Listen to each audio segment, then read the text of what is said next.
Ya, kita masih membahas Presiden Jokowi yang kembali menyentil kabinetnya atau menteri-menterinya karena penyerapan anggarannya yang masih kecil untuk penanganan pandemi COVID-19. Masih ada Mas Dhani Amrul Ihdan, tenaga ahli utama dari Kantor Staf Presiden, Muhammad Kodari, analis politik dari Indobarometer, Agus Pambagio dari analis kebijakan publik yang pagi hari ini sudah hadir juga. Mas Agus, apa yang kita bisa harapkan kemudian? Saya mengandaikan lah, Anda kalau jadi menteri begitu, Anda akan lakukan apa di sebuah kementerian agar ini bisa cepat begitu? Bayangkan juga Anda punya kekhawatiran begitu bahwa ini dananya besar, jangan sampai nanti di kemudian hari ada sesuatu, apa yang kemudian bisa dilakukan sebenarnya? Ya, ini memang harus terobosan yang sangat dahsyat ya, tentu ada komitmen dengan Presiden. Saya tidak tahu seberapa seringnya Presiden berkomunikasi satu persatu dengan menterinya di luar rapat kabinet. Ya, itu harus dilakukan karena kalau tidak menterinya pasti takut lah. Ya kan, dari dulu saya sudah katakan. Presiden harus panggil satu persatu mungkin ya, seperti pada waktu dulu mau mengangkat, apa masalahnya, mungkin begitu. Iya, bisa jadi begitu. Kalau zaman Soeharto dulu kan dipanggil satu persatu itu. Ya kan, jadi ada psikologis tekanannya yang harus dia lakukan. Nah, sehingga dia juga tadi Kodari juga sampaikan soal menteri-menteri yang punya pengalaman buruk pada kasus-kasus yang lalu, pasti itu ada. Itu sangat ada dan sangat mempengaruhi, dan itu makanya yang juga menghambat. Nah, kemudian juga kalau kita bicara soal stimulus, saya selalu bertanya stimulusnya mana, karena uang yang dipakai kemana-kemana itu hanya pindah-pindah aja di APBN-nya. Uang yang bocor langsung ada itu apakah itu dari berhutang atau cetak uang, belum ada. Nah, perpindahan ini kan juga belum mulus.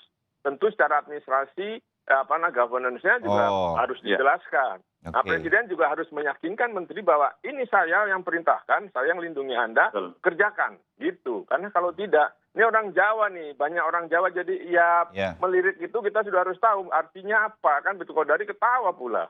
Iya, oke. Mas Kodari, Anda berkomentar ketika Mas Agus sedang menyampaikan itu semua. Kalau saya jadi menteri kalau saya jadi menteri, pertama saya akan bikin gaji PNS itu seperti swasta, ya, berdasarkan kinerja, ya. Jadi birokrasi sekarang ini sebagian bekerja work from home. Nah, ketika dia bekerja normal saja, setahu saya itu tiap akhir tahun anggaran itu masih banyak silpanya, masih banyak sisa anggarannya. Apalagi ketika kerjanya cuma separuh. Separuh kantor, separuh enggak gitu. Pasti sisanya lebih banyak gitu. Jadi pada hari ini PNS itu gajinya, ya, dia masuk nggak masuk, berapapun anggaran yang turun, itu tetap sama. Saya akan bikin aturan bahwa gaji PNS itu akan dikurangi apabila ya serapan anggaran tidak sesuai dengan target.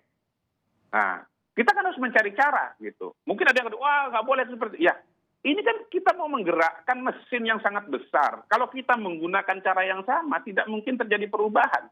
Itu yang pertama. Yang kedua, ya, memang harus dilihat secara mendetail. Apakah perspektif krisis ini sudah berlaku atau tidak?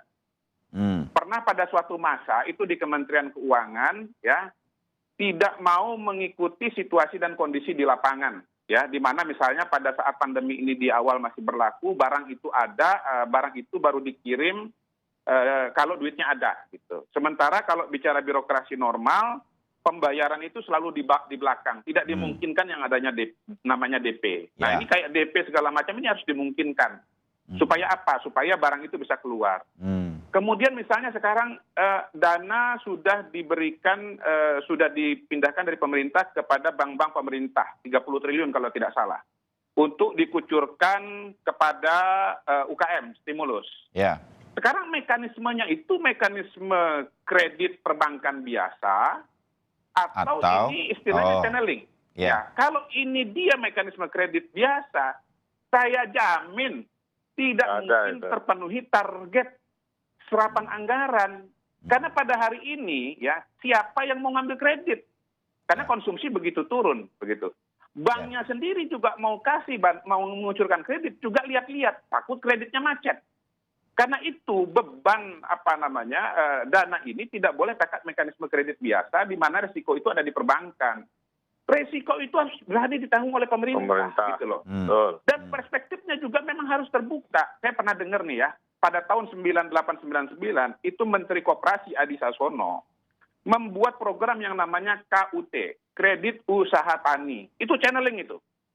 Petani dikasih pinjaman ya, kalau tidak salah angkanya 18 triliun ya.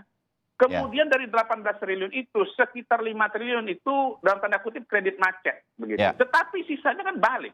Saya hitung 5 triliun dibanding 18 itu 27%. Menurut saya itu resiko yang harus diambil dalam kondisi khusus. Ini kan kondisi search and emergency, search and rescue ya, SAR gitu. Kalau kita SAR menyelamatkan satu orang, kita kirim helikopter, kita kirim pesawat, biayanya jauh lebih tinggi daripada kondisi penyelamatan normal. Namanya juga SAR.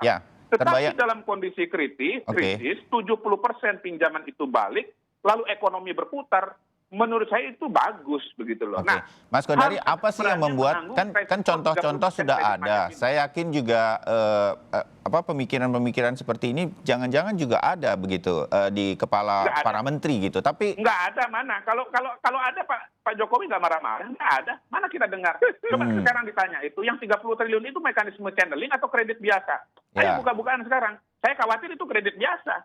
Yang terjadi adalah kanibalisasi. Yang kreditur bagus diminta oleh bank untuk tutup kreditmu, ini saya kasih kredit lebih murah ya, seolah-olah ngucur padahal orangnya sama, nggak kepada UKM yang baru. Ya, kalau begitu saya ke Mas Dhani. Mas Dhani, program-program yang seperti ini kan yang harusnya muncul kata Mas Kodari ini belum jalan, memang belum ada begitu Mas Dhani? Jadi grand strategi terhadap program stimulus ekonomi untuk mengatasi UMKM terutama dalam suatu ekosistem perekonomian itu kan itu sudah disiapkan dengan detail di lapangan. Dan masing-masing kementerian juga dengan semangat yang sama juga sudah menyiapkan KPI-nya masing-masing dan juga insentif-insentif ke bawahnya. Nah, namun demikian tadi memang ini diperlukan namanya agility ya, kelincahan di dalam bergerak.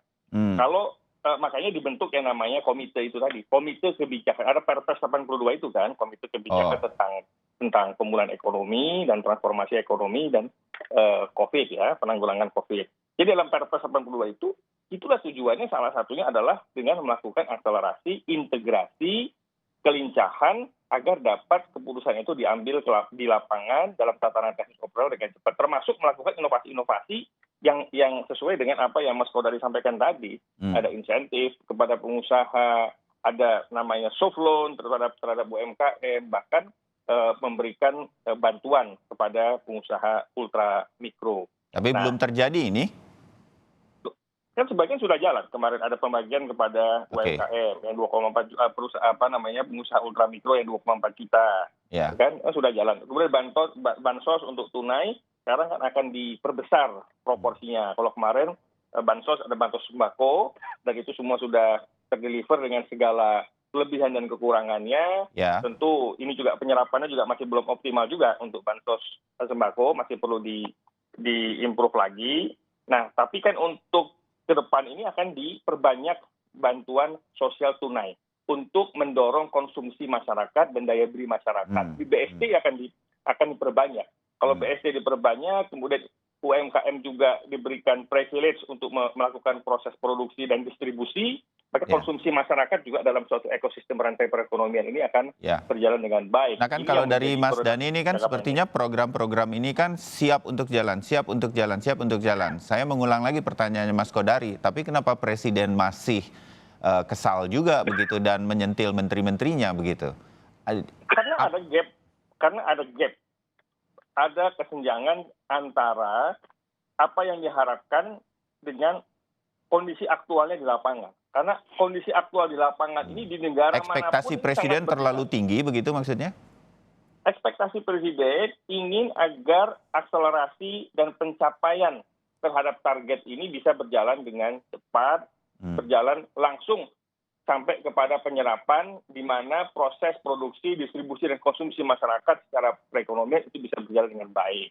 Nah, jadi harapan Presiden ini mengacu kepada keinginan untuk menuntaskan masalah lebih terperinci, lebih detail, lebih diturunkan ke lapangan, dan cepat membuahkan hasil progres. Nah, ya, sehingga keluhannya adalah Presiden tidak mengeluhkan kok waktu di sini waktu marah kepada Menteri masih 20% penyerapan anggaran. Kemarin hari Senin dia mengulangi hal lagi, kok masih 20%. Seperti nggak bergerak begitu loh Mas Dhani. Itu kan ya, kalau betul. Kita mendengar Presiden. Ya, nah kondisi ekspektasi Presiden itu menimbulkan gap di lapangan. Karena di lapangan tidak bisa menjawab itu. Karena berbagai faktor yang tadi saya sebutkan di atas tadi. Ada masalah administrative governance yang juga mesti harus diluruskan secara elaborasi antar lembaga, termasuk lembaga pengawasan dan sebagainya, yang juga harus diberikan security assurance bagi para pejabat membuat komitmen di dalamnya. Nah, ini lari-larian kan, kejar-kejaran percepatan ini gitu. Presiden berpikir helikopter view-nya ini cepat, tapi di lapangan juga speed-nya, kalau Presiden speed-nya itu Ferrari, nah di lapangan speed-nya itu masih kecepatan masih 60 atau 70 km per jam. Nah, ini yang diminta untuk didorong dengan cepat akselerasi ini. Tapi ini terjadi, Mas, bukan hanya di Indonesia, di negara lain juga kan sama. Terjadi hal yang hampir sama.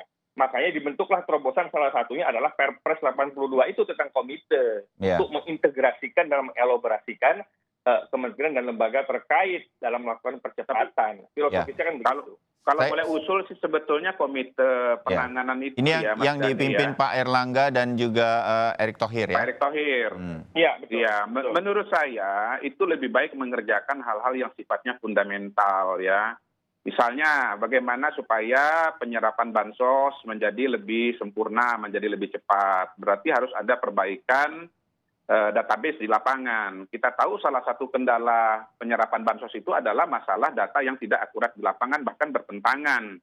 Bisa jadi di internal Kemensos sendiri antara dua dirjen itu datanya juga bertentangan satu dengan yang lain. Di harian Kompas hari ini dibahas mengenai penyerapan anggaran, datanya hanya untuk 40 sekian, sementara harusnya 60. Lah bingung jadi saya berharap melalui forum ini agar komite penanganan ini melakukan hal-hal yang pertama sifatnya fundamental ya. Jadi mengerjakan hal-hal yang kalau itu dikerjakan bisa membantu menyelesaikan masalah-masalah yang sifatnya luas dan lebih teknis. Misalnya data lapangan harus akurat ya. Kemudian membuat prioritas. Terus terang pada hari ini saya tidak melihat pemerintah menangani krisis dengan prioritas. Nggak mungkin menangani semua hal pada saat yang bersamaan. Harus ada prioritas. Nah, prioritas itu berdasarkan apa? Berdasarkan hierarki kebutuhan Abraham Maslow. Ya, pada hari ini yang dibutuhkan orang itu adalah masalah pangan, masalah kesehatan. Yang lain itu minggir dulu. Jangankan mobil Ferrari ya, mobil Innova pun juga minggir ya. Produksi mundur. Jadi tolong anggaran itu diperbesar dominan untuk penanganan dan memperbesar masalah masalah pertanian dan masalah kesehatan. Apalagi pertanian ini Mas Dhani ya, Mas Bayu, ini penyerapannya luar biasa. Dari 127 juta tenaga kerja di Republik Indonesia, 30% itu ada di sektor pertanian. Kalau Anda bantu sektor pertanian, maka pertama itu akan konsumsinya tetap jalan gitu loh. Ekonomi akan jalan. Yang kedua, menyelesaikan juga persoalan tenaga kerja. Jadi PEN ini, kalau saya tidak berharap ya komite penanganan ini menangani atau berpretensi menangani masalah kebuntuan birokrasi atau kebuntuan koordinasi. Lah Presiden aja nggak bisa. Apalagi yang namanya komite. Sudah terlalu banyak menteri. Nggak bisa, Pak. Jadi tolong komite ini jangan berpretensi menyelesaikan masalah kemacetan-kemacetan yang ada. Birokrasi itu tugas menterinya. Jangankan orang dari luar, dari dalam aja nggak berhasil kok. Jadi menurut saya komite ini baiklah menangani persoalan-persoalan yang sifatnya prioritas, extraordinary dan bersifat mendasar, bisa menyelesaikan banyak hal. Di infrastruktur digital misalnya, kita kasihan pagi-pagi saya nonton di TV, sekolah belajar pakai walkie talkie. Tolonglah itu yang namanya BTS itu diperbesar seluruh Indonesia, 95% wilayah Republik. Itu baru extraordinary namanya. Prioritas seperti itu ya. Baik. Baik, saya ke Mas Agus. Mas Agus. Gini, masukan supaya ini bisa kemudian berjalan lebih cepat paling tidak? Ya begini, kan sekarang adalah bagaimana belanja itu berjalan. Nah sekarang ini kalau pakai bansos itu sudah sulit sekali. Sekarang yang penting adalah perusahaan tidak mem-PHK, kemudian uang beredar di bawah. Nah, uang beredar di bawah itu ya dana tunai. Bagaimana nanti ya diawasi, bagaimana sulit memang, tetapi asal ada belanja. Itu kan sekarang di bawah tidak belanja, yang belanja yang di atas. Kan sudah ketemu 11 kasus korupsi bansos dan sebagainya. Jadi maksud saya stimulus itu keluarkan. Stimulus itu nggak ada sekarang. Stimulus itu cuma mindah pos dari APBN. Nah dari mana? Terserah mau ngutang lagi atau mau quantifying easing atau artinya mencetak uang. Toh masuk ke sistem keuangan sama risikonya. Nah ini yang harus menurut saya belanja di bawah berjalan. Sehingga warung, toko itu bisa beroperasi kalau mau tidak pakai PSBB lagi. Nah kemudian juga itu tadi kalau misalnya orang diatur masuk kantor lebih siang, kemudian kan lebih malam itu lalu bayar listriknya mahal. Ya itu yang harus dibayar oleh negara. Itulah stimulus-stimulus yang harus diberikan supaya tidak ada PHK. Hotel-hotel juga begitu sama. Nah ini yang belum terpikirkan sampai hari ini. Itu menurut saya. Jadi program-program yang langsung menyentuh ekonomi dan itu seharusnya sekarang kita sedang tunggu. Begitu Mas Dhani, mudah-mudahan ini bisa disampaikan. Terakhir. Betul yang disampaikan oleh Mas Agus, bahwa tadi kita memang harus pada bicara komite ini stressing kepada hal yang seperti fundamental, program-program prioritas. Namun kan di dalam perbaikan fundamental dan program-program prioritas itu tentu diperlukan namanya tahapan-tahapan. Makanya dibentuklah komite ini secara sekaligus. Karena prioritas kita sekarang adalah kesehatan. Kesehatan iya prioritas, ya memang prioritas sekarang kesehatan. Namun ada ekosistem lain yang juga harus kita perhatikan, masalah perekonomian, sehingga komite ini dibentuk bersamaan kesehatan dan ekonomi, pemulihan ekonomi. Nah, saya juga mengharapkan kepada semua elemen, kelompok-kelompok bangsa juga itu ikut memberikan saran-saran konstruktif untuk program-program percepatan terhadap komite kebijakan ini. Ini diperlukan tahapan, keseriusan, turun lapangan secara detail yang disampaikan oleh Mas Kodari tadi. Namun juga diperlukan kesabaran untuk melihat langkah-langkah ini ke depannya. Ini kan baru berjalan komite ini 1 minggu, 2 minggu terakhir baru menyiapkan program-program yang sudah dipaparkan kepada Presiden. Langkah kerjanya sudah dipaparkan. Tinggal bagaimana mengelaborasikan itu dengan kementerian dan lembaga. Dan di dalam komite itu juga ada pasal-pasal yang sifatnya mengatakan bahwa keputusan komite ini mengikat kementerian dan lembaga. Berarti bahwa komite ini juga bisa untuk mendorong terhadap keputusan-keputusan yang dilakukan oleh kementerian dan lembaga. Kita lihatlah perkembangan ini ke depan dengan tetap optimis dan menjaga semangat dan kesehatan kita semua. Terima kasih, Mas. Mas Dhani, Mas Kodari, Mas Agus Pambagio, terima kasih. Masukan-masukan dari Mas Kodari dan Mas Agus Pambagio saya garis bawahi, saya titipkan di Mas Dhani. Prioritas program-program ini penting. Publik rakyat Indonesia ingin mendengar ini segera untuk pemulihan ekonomi. Tadi contoh-contohnya sudah diberikan. Kita tutup di sini dan kita tunggu nanti pernyataan dari Presiden yang sudah menyatakan mudah-mudahan bukan lagi keluhan tetapi sudah merasakan kepuasan bahwa penyerapan anggarannya yang memang krusial ini sudah bisa dijalankan dengan baik. Terima kasih untuk perbincangan kita pagi hari ini. Selamat pagi semuanya. Selamat pagi, Pak.